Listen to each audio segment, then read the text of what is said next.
Hello and welcome to Yoga Basics. I'm Patty, I'll be your instructor. Let's go ahead and start by finding a comfortable seated position. You can sit down on the floor. If you go to the floor, I recommend you sit on something. I'm sitting up on some blankets, or you can go to a chair. If it is a chair, scoot all the way forward so that your sit bones are supported on the chair, rather than leaning back into it, placing your feet flat on the floor in front of you. If you're coming to the floor, you can cross your legs, and once you sit down with your legs crossed, uncross them, and go the other way. The body loves repetition, so you want to make sure you're giving it just enough attention on both sides. From here, find your anatomical center of gravity. It's down right below your navel, right at your top of your hips, and everything below your anatomical center of gravity, press down. Everything above, lift up, and then find your breath. And follow it. And just notice, were you holding your breath? Does it tremble? Does it skip? Does it grip and drop? Is it smooth? Is it soft? Is it rough? Don't make any judgment calls about your breath. Just accept what is, following the natural rhythm and flow for another moment. Soften your jaw. Continue to allow your spine to extend and your hips to press down. And now let's transition the point of origin of your breath from wherever you found it, outside your nose maybe, to down in your belly. And as we've talked about in other sessions, you don't really breathe with your belly, but it seems like you do when you do the diaphragmatic breath, which is the belly breath. So allow the low belly to seemingly fill as you inhale, and then literally draw your low belly in, up, and back as you exhale. Again, allow that low belly to seemingly fill, allowing the breath to rise up the three major curves of your back, then letting the breath slide back down those same three curves, literally drawing your belly in, up, and back. Let's do that again. Low belly, then the mid and side chest, and your upper chest and back. Keep inhaling, and then exhale, letting the breath slide down. Keep exhaling. Draw the belly in and back. Keep exhaling. And then release and pause and observe. So you've got four parts, to each breath. You've got the inhale part, that retention at the top part, that exhale part, and that suspension at the bottom part. For most of us, we want to think about lengthening the exhale. So once more, let's go ahead and do some diaphragmatic breathing where the low belly seemingly fills. Breath rises up, and then there's a pause, and then the breath slides back down, and the belly literally draws back. Keep exhaling, and release and pause, and feel. And then once more at the low belly, seemingly inhale, seemingly fill as the inhale rises up, and then the exhale slides back down, the belly literally draws back, and then release technique. And now for just a moment, pause and notice your breath. Has it changed? Has it not changed? Can you not tell? Just notice. And now I'd like to invite you to bring your hands to your heart in the prayer position, the Anjali Mudra, allowing your palms, thumbs, and fingers to gently press, simultaneously pulling your shoulders away from each other. Feel your heart lift and open. And as you feel your heart lift and open, take a moment and set an intention for yourself. Claim for yourself what it is that you want. Physically, such as radiant good health. Mentally, such as wisdom or humor. Emotionally, you can claim contentment or joy. And spiritually, you can claim connection and guidance. Now take just a moment and set your own intention.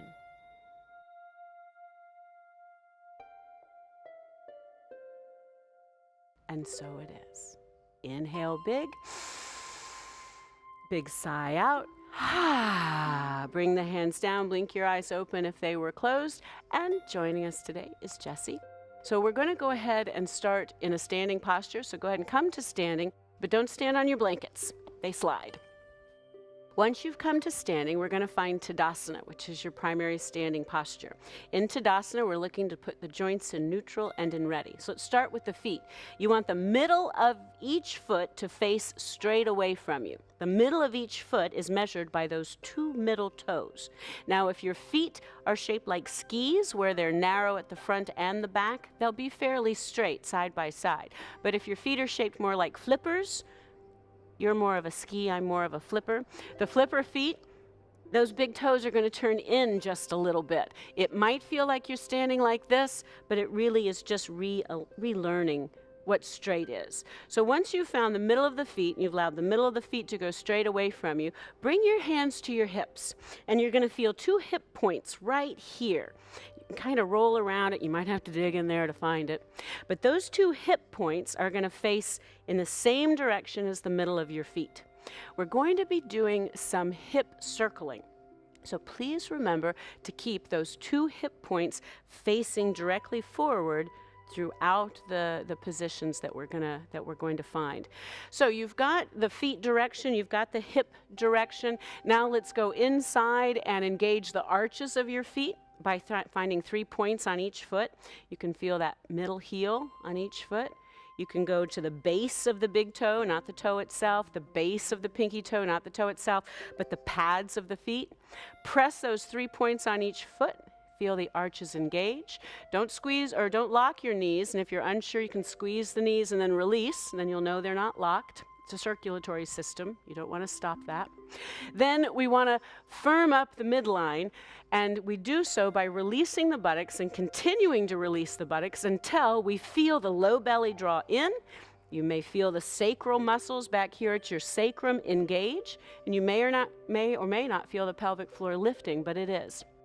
So if you find that you're squeezing the buttocks, tell yourself this is a no, that's dropping at the pelvic floor, this is too much weight to put into that soft tissue. So once you feel yourself squeezing your buttocks, say no and release. And continue that action till you feel the transverse abdominis engage.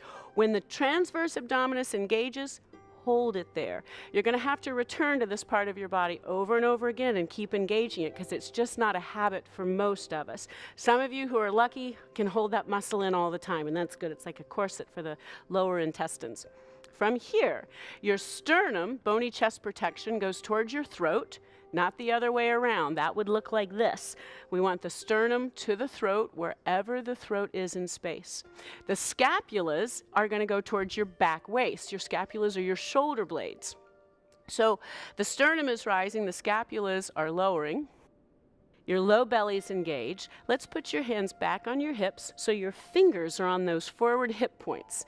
And this is going to be a guide to help you to remember to keep your hips forward. So Jesse's been looking forward to these hip circles all day. So let's go ahead, find Tadasana, and allow your hips to come forward. Allow your hips to go to the left. Allow them to come back behind you, straight back, and then over to the right, and then back forward. So here's the action. Make sure you're holding the weight evenly through the feet as you allow your hips to go in this anti-clockwise circle. Continue to remember that the sternum rises towards the throat, scapulas towards the back waist. 3 points on each feet. Try to keep them pressing evenly. And then we're going to increase the diameter of this circle just a little bit as the body gives you a little more room. Now let's allow the torso to come into play. So as you come back with the hips, let your torso fold forward. Torso to one side, hips to the other. Hips are forward and torso's back. Keeping the circle going around. A little less in the legs and just a little more through the torso, through the mid-body. Now really get the torso involved. And the next time the hips go back, bring yourself all the way forward. All the way forward, nice. So allow this particular circle to get as big in the hip rotation and as big in the torso rotation as possible. Nice, and then make it smaller again, bringing the torso back upright, and then bring yourself to stillness. Allow your hands to rest down so your middle finger is looking for the outer ball of your ankles. The arches of your feet are engaged. The buttocks are released intentionally. And just feel. And now let's go the other way. So hands back on your hips, finger points right there, or fingers on the forward hip points. Keep yourself safe. Low belly is drawn in. Bring the hips forward. Then bring them to the right and back and to the left and forward. Once you find the action, try to keep the weight fairly evenly distributed through the feet. We're going clockwise with these circles, and then allow the torso to come into play. As you make your clockwise hip circles as big as you can make them, add the weight of your torso to enhance this posture even more. Remembering to bring yourself as far forward as your torso will allow as the hips go back, and as the hips come forward, the torso goes back. Another huge lap around as big as you can make it, and then slowly allow the circles to get a little smaller, your torso to get a little more upright until you're ready to come to standing again. And hands by your side, and just feel your Tadasana, engaging the inside of the body, the deep muscles, letting the surface or superficial muscles relax as best you can from a standing posture. Now, we're going to do a tiny little back bend, but we're only going to bend from the upper back, not the lower back. So Jessie, if you'll turn sideways, find Tadasana. You can keep your position wherever you are.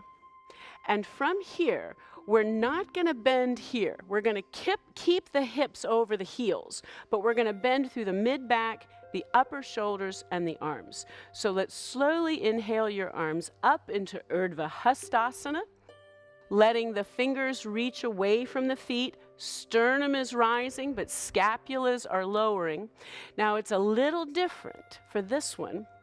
You're going to allow your head, the crown of your head, to lift up.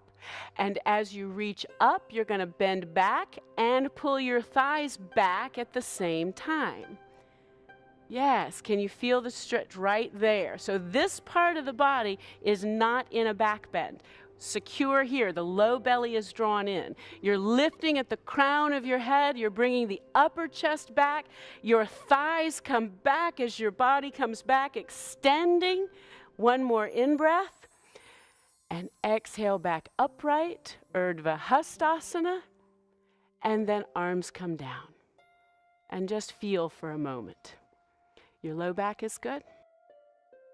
So now we're going to go ahead and come on down and come to an upside down posture that we call low back on blankets. So come on down. Jesse has me as his assistant to set his blankets for his low back. You'll have to do it yourself unless you can talk someone into helping you. So go ahead and go all the way to your back with your knees bent. And whatever kind of blanket stack you want to get, you may. You could also find a yoga block. If you find a yoga block to use, you want to put the yoga block on your sacrum, which is fairly high up from the buttocks and low on the waist. We're going to use blankets for Jesse because that's what we have available. So push into your feet and lift your hips. While your hips are in the air, your lovely assistant will place the blankets and you'll bring your hips back down. How's your low back? Good? So from here, Jesse's going to bring his knees into his belly and make sure at this point that your low back feels good. If it feels a little pinchy, sometimes adjusting the supports closer to your head can help. So you'd put your feet back on the mat, you'd scoot the supports up or down, try what works, and then knees back into the belly, and then legs up. And voila, you're upside down. You're in an inversion. Not only are your feet above your head, but your hips are just a little bit above the heart. So things that normally get pushed on are now gently being pulled on. The lymph fluid, which is a fluid in our body that cleanses the blood, is moving. So this lymph fluid cleanses the blood, and the blood is moved by the pumping of the heart. Pretty much no matter what position you get into, the blood's going to make it there. The lymph fluid, though, is not pumped by the heart. You're the pump. So your lymph fluid moves when you move. The lymph nodes and the liver and the part of the system that refreshes this fluid is located in your torso.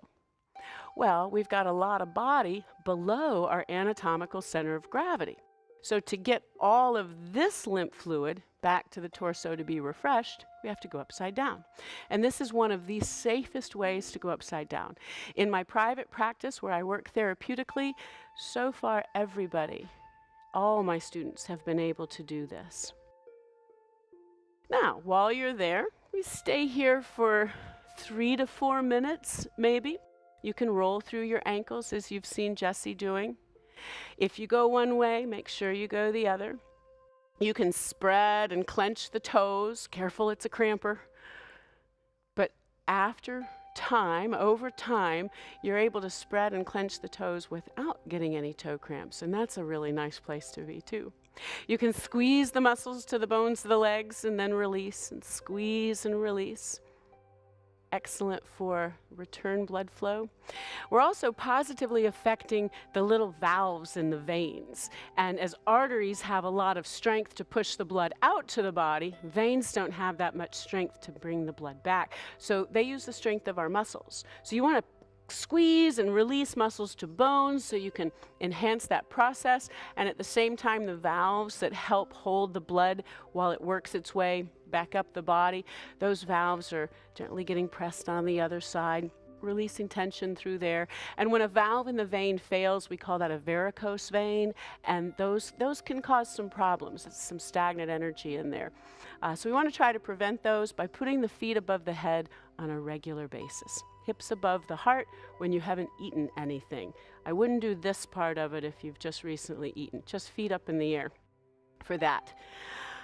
All right, so now from here, we're going to inhale and exhale your feet back down to the mat. Press into your feet, lift your hips. Now we're going to work with a tender back on Jesse. So we're going to support him in a reclining twist. The blankets he just put his low back on, I folded in half to make him really tall.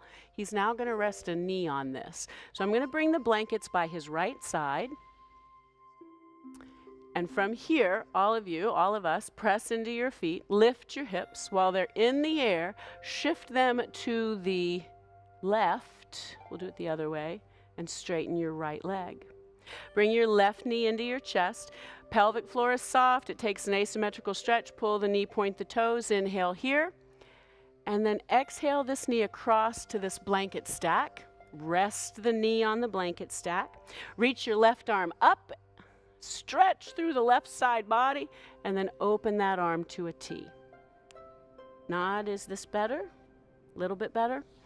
So this takes just a little of the rotation out of the hips and puts it up into this upper body that we were flexing and arching and now rotating.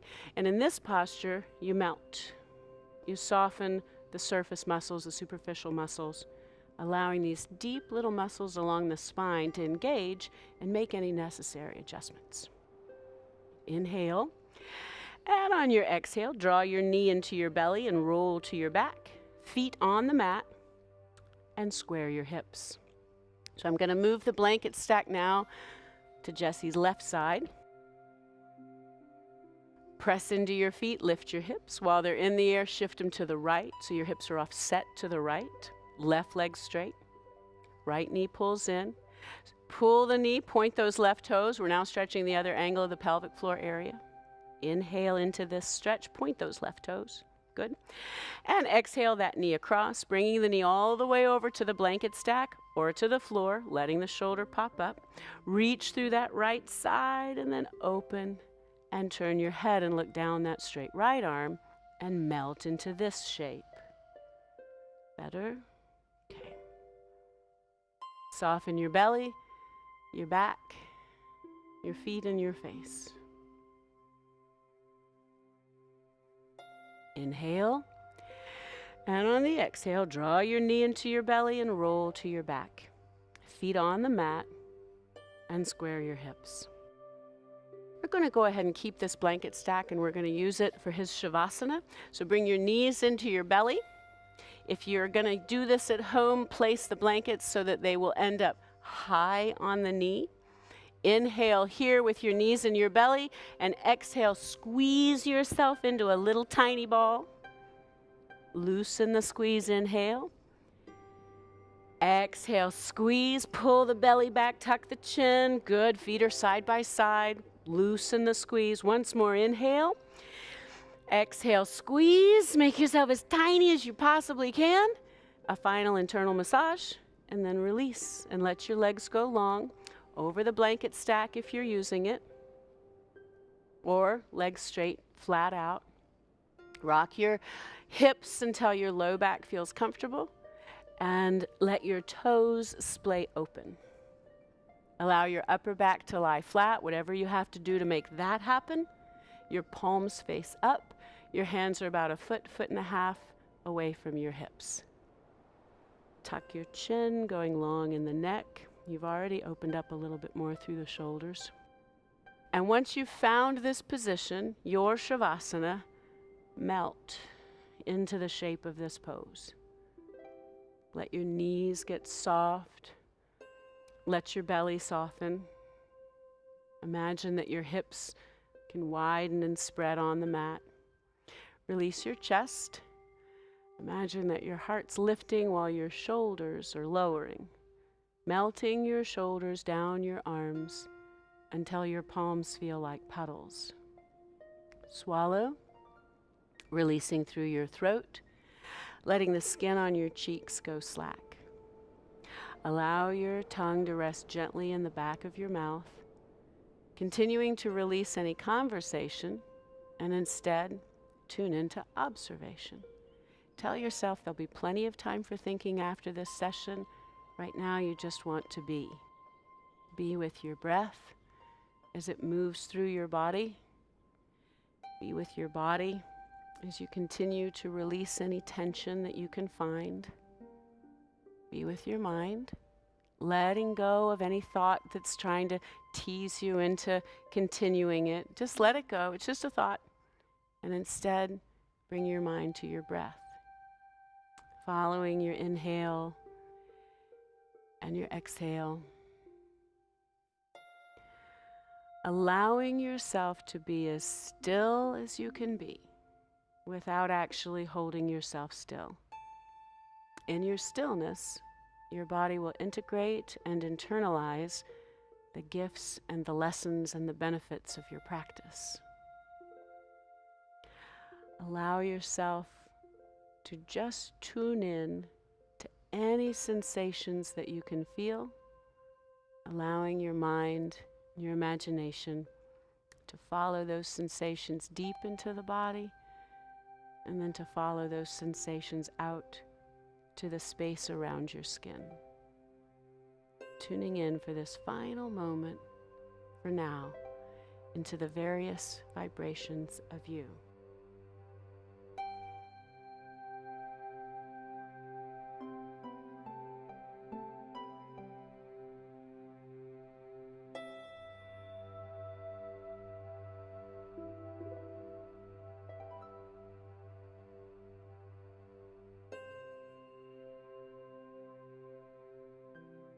And then slowly begin to deepen your breathing. Wiggle your fingers and wiggle your toes.